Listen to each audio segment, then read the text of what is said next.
Hello students, इस video में हम देखेंगे बीएससी फाइनल ईयर केमिस्ट्री में फिजिकल केमिस्ट्री की जो हमारी यूनिट नंबर 1 चल रही थी उसमें नेक्स्ट इंपॉर्टेंट क्वेश्चन जिसका नाम है ब्लैक बॉडी रेडिएशन।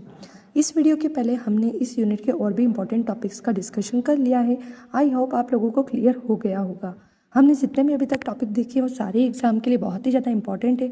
तो जिन स्टूडेंट्स ने अभी तक वो वाली वीडियो नहीं देखी है वो डिस्क्रिप्शन बॉक्स में दी गई प्लेलिस्ट पर जाकर चेक कर सकते हैं। बिना देर के स्टार्ट करते हैं ब्लैक बॉडी रेडिएशन। हमारे टॉपिक का नाम है ब्लैक बॉडी रेडिएशन। आप लोगों ने ब्लैक कलर के कपड़ों के बारे में सुना होगा कि हम लोग ब्लैक कलर समर्स में नहीं पहनते हैं, है ना। तो ऐसा क्यों होता है? क्योंकि ब्लैक बॉडी या ब्लैक कलर जो होता है वो आपकी रेडिएशन का एनर्जी का बहुत ही अच्छा एब्जॉर्बर होता है। तो उसी के बारे में आज हम डिस्कस करने वाले हैं। क्या लिखा है? अ black body is an object that absorb all the radiation of what ever wavelength incident on it. ये बता रहा है कि जो ब्लैक बॉडी होती है उस पर कोई सी भी वेवलेंथ की रेडिएशन को डाला जाए, है ना। अगर ये ब्लैक बॉडी है, इस ब्लैक बॉडी पर रेडिएशन जो डाली जा रही है उसकी कोई सी भी वेवलेंथ हो, है ना, उससे इस बॉडी को कोई इफेक्ट नहीं पड़ता है। ये सारी वेवलेंथ की रेडिएशन को अपने अंदर एब्जॉर्ब कर लेता है ना। यानी जितनी भी रेडिएशन इस पर डाली जाती है वो कोई सी भी वेवलेंथ की हो, ये सभी रेडिएशन को एब्जॉर्ब करता है। आगे लिखा, it neither reflect nor transmit any of the incident radiation. That means ये जो ब्लैक बॉडी होती है ये ना तो रेडिएशन को रिफ्लेक्ट करती है, जैसे आपकी रेडिएशन आई यहाँ पे इसने इंसिडेंट किया और यहाँ पे ये रिफ्लेक्ट हो गई, है ना। ऐसा ब्लैक बॉडी नहीं करती है। ये सारी रेडिएशन को अपने अंदर एब्जॉर्ब होने देती है। या फिर ट्रांसमिट का मतलब है कि आपकी रेडिएशन इधर से आई और इधर निकल गई, है ना, यहाँ से आई और यहाँ से पास हो गई। तो इस तरह से भी आपकी ब्लैक बॉडी रेडिएशन को ट्रांसमिट नहीं करती है। आपकी जो ब्लैक बॉडी होती है वो सारी रेडिएशन को क्या कर लेती है?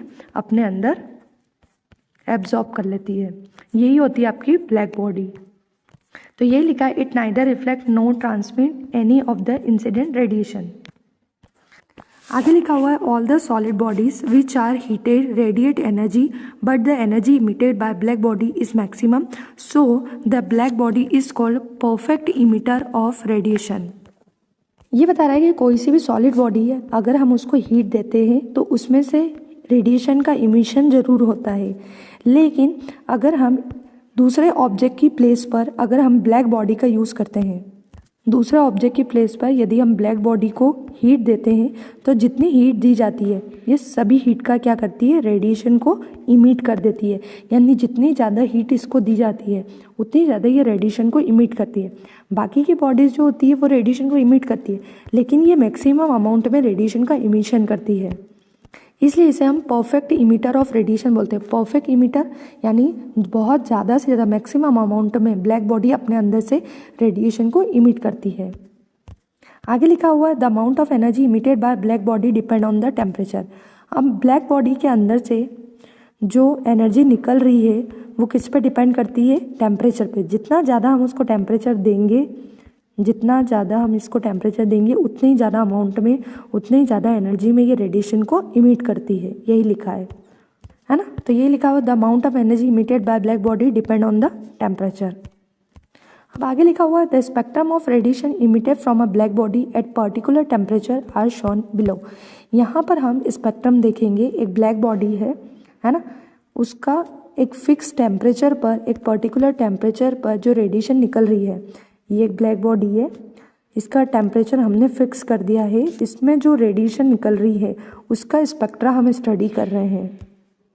तो देखो, मान लिया हमने कि हमारा फिक्स टेम्परेचर है 6000 केल्विन। इस फिक्स टेम्परेचर पर ये आपकी जो ब्लैक बॉडी है वो कितनी एनर्जी अपने अंदर से इमिट कर रही है उसका स्पेक्ट्रा हम देख रहे हैं। तो इस स्पेक्ट्रा को बनाने के लिए आपको वन साइड लिखना है एनर्जी डेंसिटी और दूसरी साइड आपको लिख देना है वेवलेंथ।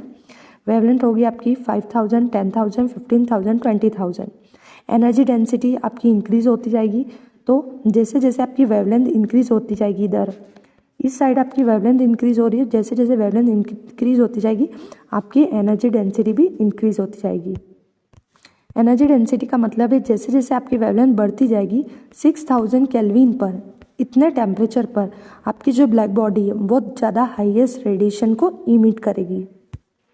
तो बस आपको कुछ नहीं करना है, वेवलेंथ और एनर्जी डेंसिटी के बीच 6000 केल्विन पर इस तरह से स्पेक्ट्रा को बना देना है।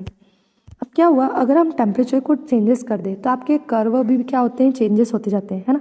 पहले हमने 6000 टेम्परेचर पे बढ़ा, पर अगर हम 2000 ले, 3000 ले टेम्परेचर, 4000 ले या 7000 ले, तो फिर आपका स्पेक्ट्रा थोड़ा सा चेंज होते जाता है। उसके बारे में स्टडी करेंगे।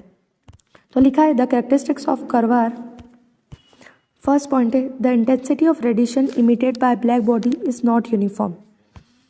जैसे ये ब्लैक बॉडी है, इससे जितनी भी रेडिएशन निकल रही है उन सभी की इंटेंसिटी यूनिफॉर्म नहीं होती है, यानी किसी रेडिएशन की इंटेंसिटी मैक्सिमम हो सकती है और किसी रेडिएशन की इंटेंसिटी मिनिमम हो सकती है। यानी ब्लैक बॉडी में से जो रेडिएशन आपकी इमिट होती है सबकी इंटेंसिटी यूनिफॉर्म नहीं होती है। कुछ रेडिएशन की इंटेंसिटी मैक्सिमम होती है, कुछ की इंटेंसिटी मिनिमम होती है। सेकेंड पॉइंट है total energy emitted by black body varies with the temperature of the body. यानी किसी भी ब्लैक बॉडी से जो एनर्जी इमिट होती है वो टेम्परेचर के साथ में चेंज होती जाती है। अगर आप टेम्परेचर बदलोगे तो टोटल एनर्जी जो इमिट हो रही है वो भी चेंज हो जाएगी।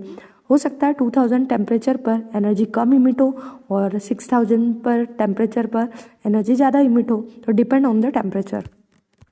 नेक्स्ट है at different temperature different spectra are obtained.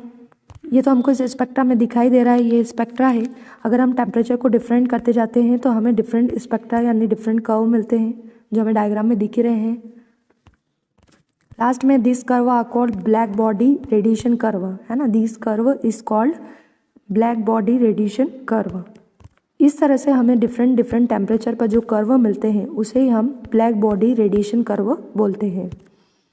तो यही था आपका लास्ट पॉइंट और ये था आपका topic black body radiation. I hope आपको क्लियर हो गया होगा।